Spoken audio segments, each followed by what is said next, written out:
1 week after the joint assembly between the House and the Senate has rejected Move Forward Party leader Pita Limjaroenrat as Thai Prime Minister, his chances at the second attempt have not improved. Quite the opposite. Even though the 8-party coalition have confirmed to nominate him again for the second round of voting on this Wednesday, there is now doubt whether he can actually get a second attempt. The conservative anti-Pita faction, mainly the senators appointed by the former military government, are arguing that since a motion has already been rejected, it cannot be resubmitted for the duration of the parliamentary term.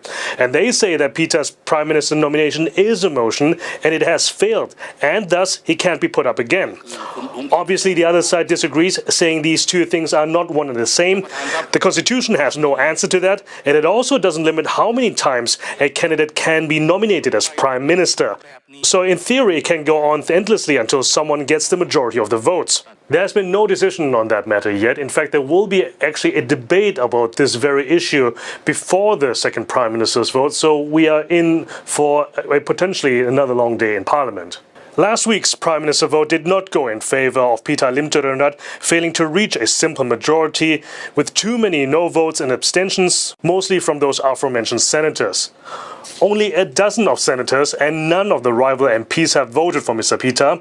They were vocally opposed to the reformist progressive agenda of the Move Forward Party, especially over the party's plans to amend the Lèse Majesté law, a law that criminalizes criticism and insult of the traditionally revered monarchy. And despite the ongoing lobbying of the Move Forward Party, there seems to be very little hope that more senators would actually vote for Pita than last time. So what happens if Pita fails a second time? Well, we know that a third round is scheduled for this Thursday, but instead of Pita, we might get to see a new name on the nomination list instead. The Pheu Thai Party, which is the second biggest party in the coalition, will step up and nominate Sethar Thavisin.